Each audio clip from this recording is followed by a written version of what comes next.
It was the year 685. The 17-year reign of Eastern Roman or Byzantine Emperor Constantine IV came to an end when he succumbed to dysentery. At 33 years old, Constantine left the throne to his 16-year-old son, Justinian II. Justinian was fortunate. He was born in the prestigious purple chamber of the palace, a space adorned with purple marbles that shimmered under white light. Being born in the purple chamber was an honor reserved only for the legitimate children of the emperor and his lawful consort. But Justinian was also unlucky by birth. The neurotic disorder that tormented his soul would become his downfall. Deeply devout, the young emperor had coins minted with his own likeness on one side and Christ's image on the other. Yet, he lacked the composure his father was known for. He was intelligent and brave, but also impulsive, stubborn, ambitious, and ruthless. Initially, he impressed with a few military victories that he concluded with peace. However, the seductive nature of power soon took hold of him.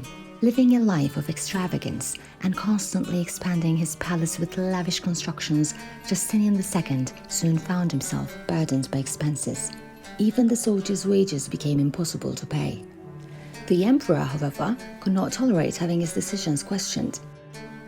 He did not hesitate to impose harsh penalties on aristocrats who criticized him. He even went so far as to imprison the Pope, with whom he clashed over religious matters. By banning pagan festivals, he turned a portion of the populace against him. In short, he had no one left to get along with. Consumed by ambition and detached from his people, he believed himself unstoppable. But his strict settlement policies and the heavy taxes imposed to fund his lavish projects ultimately led to his catastrophe. Reacting with mounting anger to criticism, the emperor was caught during a popular uprising. With his hands bound, he calmly awaited the ritual of nasal mutilation, performed in the seclusion of the palace to prevent further harm. Hurt and humiliated, the emperor was dragged by angry Romans from the prisons, paraded in the hippodrome, and subjected to public humiliations and abuse. His advisors were burned alive and his closest associates executed. Spared by the new emperor out of respect for his father, Justinian was exiled to Chersonesos, the empire's penal colony located in what is now Crimea. In Byzantium, emperors were expected to have no physical defects. Deposed rulers were typically blinded or had their noses cut to prevent them from aspiring to reclaim the throne. Justinian II, whose 10-year reign ended in tragedy, struggled to come to terms with his downfall. Time was needed for his physical and mental recovery. The long hair and beard he grew were not enough to conceal his wounds. To hide his severed nose, he used a band, covering it like a mask. As he gradually healed, he prepared himself for a comeback. 3 years later, when he learned that the emperor who replaced him had met the same fate, his hope and courage were renewed. At the age of 30, the deposed ruler began his open quest to reclaim the throne. Regaining his energy, he had a golden nose crafted for himself. He was no longer a deposed emperor with a severed nose, but one determined to reclaim his throne. His golden nose symbolizes courage and invincibility. But the people of Chersonesos, eager to rid themselves of him, informed the reigning Byzantine emperor. Realizing he was about to be captured and handed over to Constantinople, Justinian fled to the lands of the Khazar Khaganate, emerged as a successor to the collapsed Western Turkic state in the Caucasus and Eastern Europe. He sent a letter to the Khagan requesting asylum.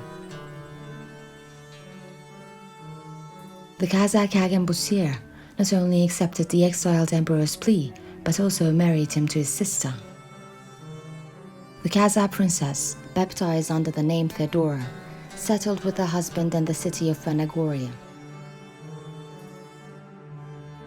As a princess destined for marriage abroad, Theodora must have been well educated. She was likely familiar with Christianity and probably insightful about state relations, the Byzantine Empire's language, and its system of governance. We can surmise that while she understood the improbability of a Byzantine emperor with a severed nose reclaiming the throne, she shared in Justinian's determination and faith as he approached her with gratitude and trust. Upon learning of Justinian's marriage to the Khazar princess, Emperor Apsimerus was alarmed, fearing that this familial connection might enable Justinian to gain military support from the Khagan and march upon the walls of Constantinople. Apsimerus sent an envoy to the Khazar Khagan, offering a great fortune for Justinian's capture, dead or alive. Evaluating the situation, the Khagan was eager to maintain friendly relations with Byzantium against the threat of the Arab Caliphate, while also seizing the opportunity for substantial wealth.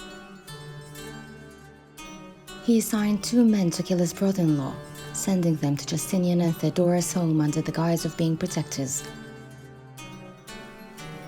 Justinian narrowly escaped. The princess's loyal servants reached him before the assassins, revealing the Khagan's plan in full detail. Theodora, devoted to her husband, urged him to get prepared. Alerted just in time, Justinian used his strength and agility to strangle the 2 men sent to kill him. However, he knew he had to flee and forge a new path. Not wanting to involve Theodora in his risky ventures, he sent her back to the Khagan and embarked on a perilous sea voyage with help from trusted allies. Surviving a storm without showing the slightest sign of panic or fear, Justinian once again had a close call with death. Miraculously reaching the Danube River, he wasted no time sending an envoy to the Bulgar Khan Tervel, promising great wealth in exchange for military support to reclaim his throne. With the army provided by Tervel, Justinian arrived at the walls of Constantinople. He waited 3 days for the people to open the gates for him, but his hopes were dashed.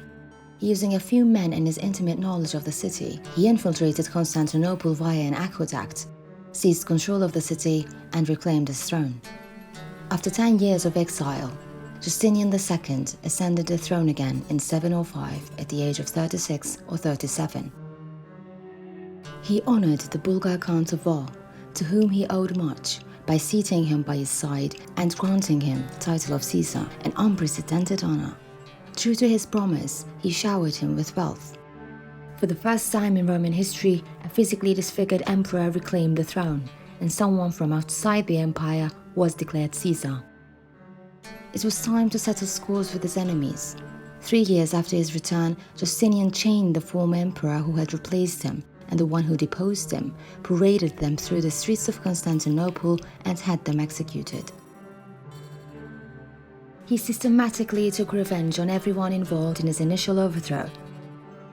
Having lost what little compassion he once had, Justinian turned his wrath toward Chersonesos, the empire's penal colony.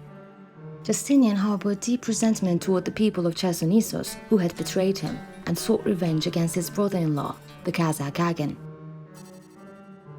He dispatched a Byzantine fleet that effortlessly took over Chersonesos, carrying out a horrifying massacre marked by torture. What Justinian failed to grasp was that killing his enemies did not eliminate them.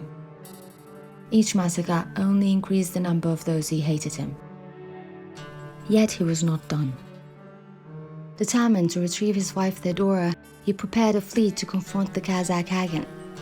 Instead of choosing a diplomatic approach, he opted for a hostile one, sending a fleet he had prepared on its way to the Khazar Khaganate. However, the same storm that had spared his life swallowed a fleet of 73,000 men. Deeply disappointed and wary of his brother-in-law's anger, Justinian claimed that the fleet had been sent to retrieve his wife. The Khazar Khagan wrote a letter to Emperor Justinian II announcing the joyful news that his sister had given birth to a son. He stated that sending a massive fleet to retrieve his wife was foolish and that he could have simply sent a few envoys to bring back his wife and son. Upon receiving the news, Justinian's disappointment turned to joy, and he paid no mind to the Khagan's condescending tone. He sent a delegation to apologize to the Khazar Khagan and brought back his wife and son to Constantinople. In a ceremonial event, he crowned both of them and declared his infant son Tiberius as co-emperor, In his second reign, Justinian II's unrelenting hostility toward Chersonesos not only sealed his own fate, but also that of his family and supporters. The governor of Chersonesos, appointed by Justinian himself, chose to join the rebellion alongside the people seeking help from the Khazar Khagan rather than continue to be complicit in his tyranny.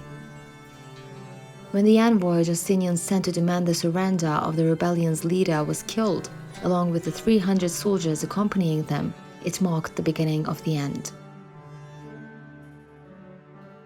The Armenian soldier Apodanes, whom Justinian had first exiled and then reinstated only to exile again, was declared emperor by the rebels under the name Philippicus. Justinian II laid siege to Chersonesos, the city he had sworn to destroy using the military forces he had dispatched.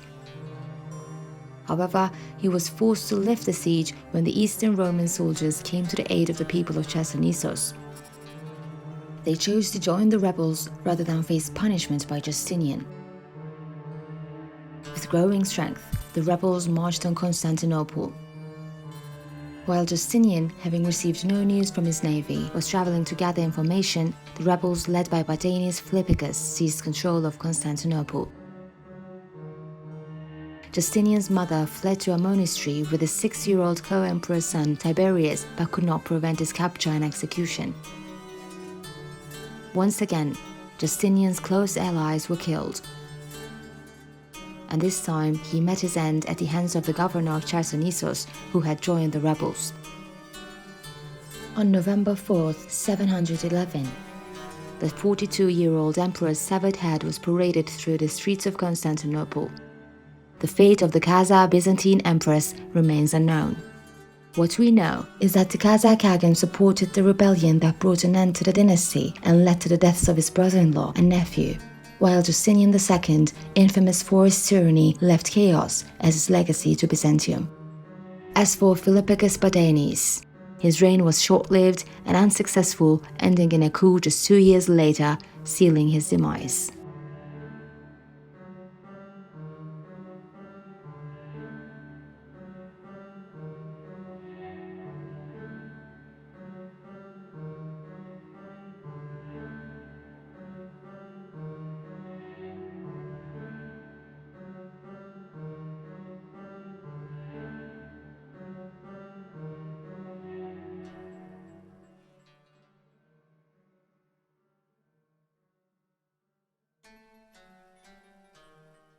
Sealing his demise.